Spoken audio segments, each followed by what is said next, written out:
सेठ साहब, इमरान खान साहब अब उस मोड़ पे आ गए हैं जहां से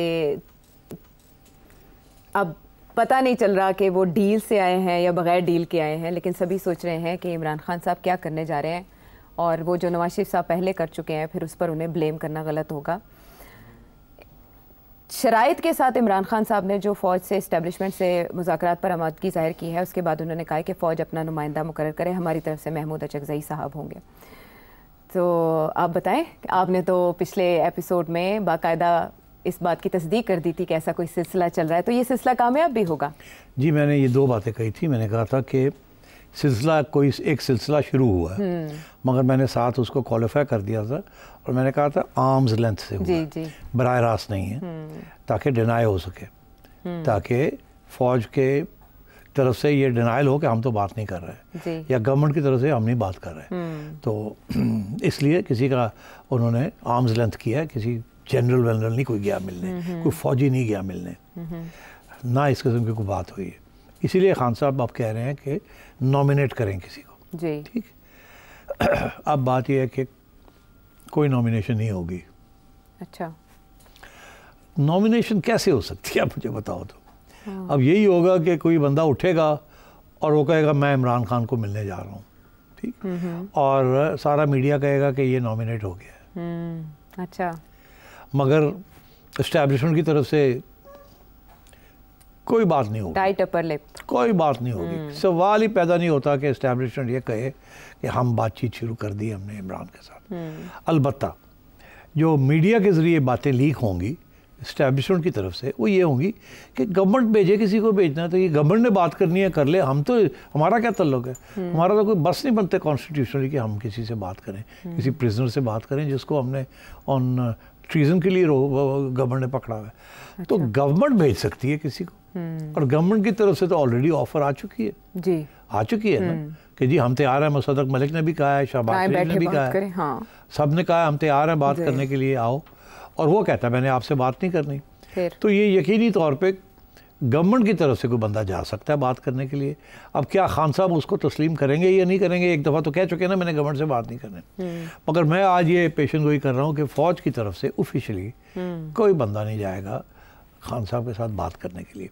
अलबत्ता वो ये ज़रूर कहेंगे कि हमें पावर्स दैट बी की हिमायत है कि हम कोई बात को आगे बढ़ाएं, मगर फ़ौज की तरफ से ऑफिशियली कभी एक्नॉलेजमेंट नहीं आएगी कि हमने किसी को भेजा है पहली बार। अच्छा। और वो जो भी होगा वो कहेगा मैं गवर्नमेंट की तरफ से आ रहा हूँ, ठीक। अच्छा, ये देख अब खान साहब को जाके जो मर्ज़ी कहें कि जी मैं एक्चुअली उन बात करके आया हूँ, मगर आपके लिए और मेरे लिए और पब्लिक के लिए होगा गवर्नमेंट ने भेजा है। और क्या खान इस बात को मानेगा?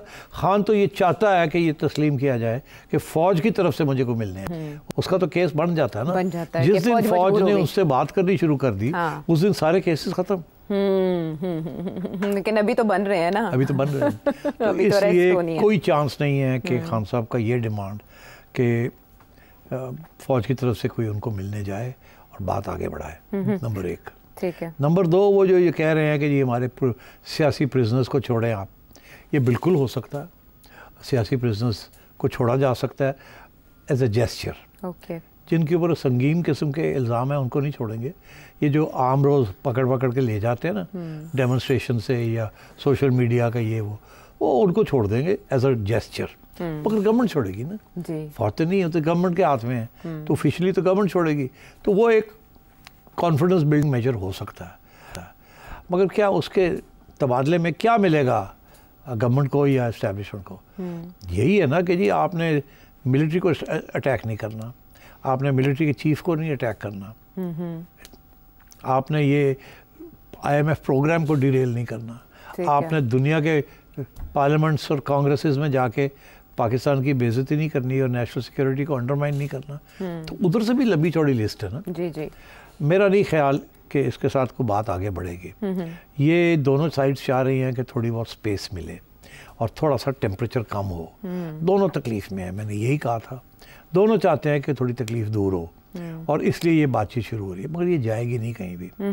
उसकी वजह यह है कि खान जुडिशरी के ज़रिए जो कुछ करना चाहता है वो चाहता है कि उस तरीके से हो जाए, और अब तक जो ट्रैक रिकॉर्ड है जुडिशरी का वो उसकी सपोर्ट कर रहे हैं। तो इसलिए यहाँ अब सियासत चल रही है और आगे भी जो क्लैश आ रहा है, जो गवर्नमेंट का जो है with the judiciary, is not government with judiciary, इस इस्टेब्लिशमेंट जिसको ये गवर्नमेंट उसका सामना फेस है जो कि क्लैश आ रहा है। इसीलिए वो अमेंडमेंट्स की भी ज़रूरत है, इसलिए जुडिशरी के अंदर भी तब्दीलियाँ की ज़रूरत है, इसीलिए फ़लाना आएगा फ़लाना नहीं आएगा, ये सारी बातें चल रही हैं। अच्छा, इसलिए I think this will continue.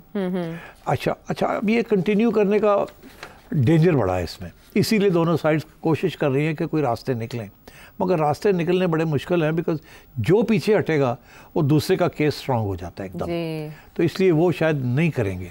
ठीक। अच्छा, जो डर ये है कि इस दौरान क्योंकि मुल्क के हालात इतने अच्छे नहीं हैं, अगर आप अखबार सुबह खोलें तो सवाई ये कि इतने बंदे यहाँ मारे गए और इतने बंदे यहाँ मारे गए और यहाँ स्ट्राइक हो रही है और वहाँ स्ट्राइक हो रही है, और अब तो फ्लड्स, और अब ऊपर से बारिशें और फ्लड्स, तो दिन रात जो है आपको बुरी खबरें मिलने को आ रही है। और किसी स्टेज पे भी आयशा, मैं हमेशा ये कहता हूँ कि कहा नहीं जा सकता कब, मगर कभी भी हो सकता है। वो a single spark can light a prairie fire, meaning एक चिंगारी, एक किसी ने यहाँ छोटी सी आग लगी, आप समझेंगे तो कोई गाली को नहीं, कोट मार के वो बुझा दो, वो आग फैल जाएगी, फैल सकती है। हाँ, लेकिन सिर्फ सब माजरत बात काटने के लिए, आप इनके इस जेस्चर को, जहाँ पहले एक जमूत था और दोनों इंतहाई पोजीशन लिए हुए थे, आप इमूवेबल फोर्स की बात करते थे और दूसरी तरफ दूसरी फोर्स जो टक्कर ले रही है, इमरान खान साहब के रवैये में इस लचक को आप भी शक की निगाह से देखते हैं? जो इल्ज़ामात आयद किए जा रहे हैं कि पीटीआई के ऑफिस पर छापे के दौरान उनके ताल्लुकात साबित हुए हैं रऊफ़ हसन साहब के रॉ एजेंट्स के साथ, आप समझते हैं कि ये उस दबाव का नतीजा है या ये लचक जो है वो सिर्फ सियासी अमल को समझने का नतीजा है? देखिए, इमरान खान को भी बड़े लोग कह रहे हैं कि आपने ये जो अटैक की हुई है एस्टेब्लिशमेंट के ऊपर, ये काउंटर प्रोडक्टिव हो रही है। अच्छा, ये उनको भी ये पैगाम जाता है कि इसके साथ हमें मिला कुछ नहीं है और हालात ख़राब हो रहे हैं। अच्छा, तो आप कोई थोड़ी नरमी दिखाएं, कम से कम आपको ओपनिंग क्रिएट करने की कोशिश करें, जो नून लीग ने किया था और पीपल्स पार्टी ने किया था, जब वो आप उनके ऊपर दबाव था, उन्होंने अपने रास्ते एस्टैब्लिशमेंट के साथ बना लिए ना, तो आप भी कोई रास्ते बनाने की कोशिश करें दिन रात उनको अटैक करने से, और उनका रवैया सख्त होगा। तो ये बात है, ये नहीं है कि जी रऊफ़ को पकड़ा है या ये किया है या कोई इसमें गद्दारी की एविडेंस निकलती है। इस वक्त आप इमरान खान और उसके साथियों के ऊपर जो भी इल्ज़ाम लगाएंगे, किसी किस्म का भी इल्ज़ाम लगाएंगे, वो स्टिक नहीं करेगा और जुडिशरी उसको नहीं मानेगी, और आप जो मर्ज़ी कर लें ये जुडिशरी नहीं मानेगी। अच्छा। इसीलिए ये जो कानून इन्होंने बनाया, पहली मौके पे जुडिशरी इस कानून को उड़ा देगी। अच्छा, ये भी मेरी इलेक्शन एक्ट में जो तरमीम हुई, जी इलेक्शन एक्ट में चैलेंज होगा, पीटीआई चैलेंज करेगी जैसे बैरिस्टर गौहर और उड़ा देंगे ये। अच्छा, वो बड़े इसके कमज़ोरियाँ हैं इसके अंदर, जो कि वो उसकी वजह ये फैसले पहले हो चुके हैं अब, और वो फैसले जो है सियासी फैसले। अच्छा, और ये पहले से भी ऐसे होता रहा, अब फिर ये हो रहा है, अब थोड़े बड़े पैमाने पे हो रहा है और एक पार्टी के लिए हो रहा है।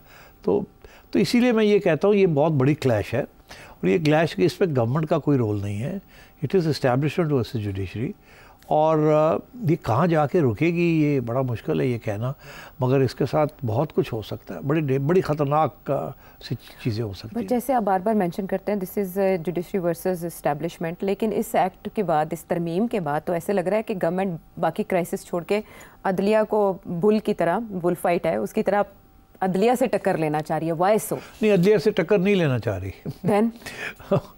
अदलिया ने टक्कर ली हुई है सबके साथ इस वक्त।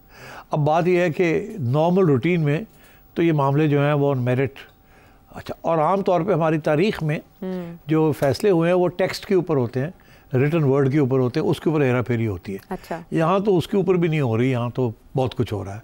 अच्छा, अब तो इसलिए मैं समझता हूँ कि इसमें ऑनेस्टली गवर्नमेंट को जो कहा जाता है वो गवर्नमेंट कर रही है। अच्छा, गवर्नमेंट को ये कहा जाता है कि ये करें, चैलेंज करें जी, इसको ये करें जी, इसको वो करें, गवर्नमेंट कर रही है। तो it's not the government that is on the front foot, it is the powers that be who are on the front foot. ठीक है, चलें, जो पावर्स आज थी ताने बाने की पावर्स के साथ मिलाने का सिलसिला पाकिस्तान में कभी नहीं रुका। आज के जो हालात हैं उनके ज़िम्मेदार हमेशा माजी की हुकूमतों या माजी की इस्टेब्लिशमेंट को ठहराया जाता है और यही उज़र पेश किया जाता है अपनी नाकामियों का। एक नई बात है, नई कि नून लीग के लिए माजी में जो रास्ता बना एक पेच के दरमियान, पहले जनरल बाजवा थे उसके ज़िम्मेदार, अब मिस्त्रियों में एक दूसरा नाम भी है, लेकिन नून लीग वो नाम क्यों ले रही है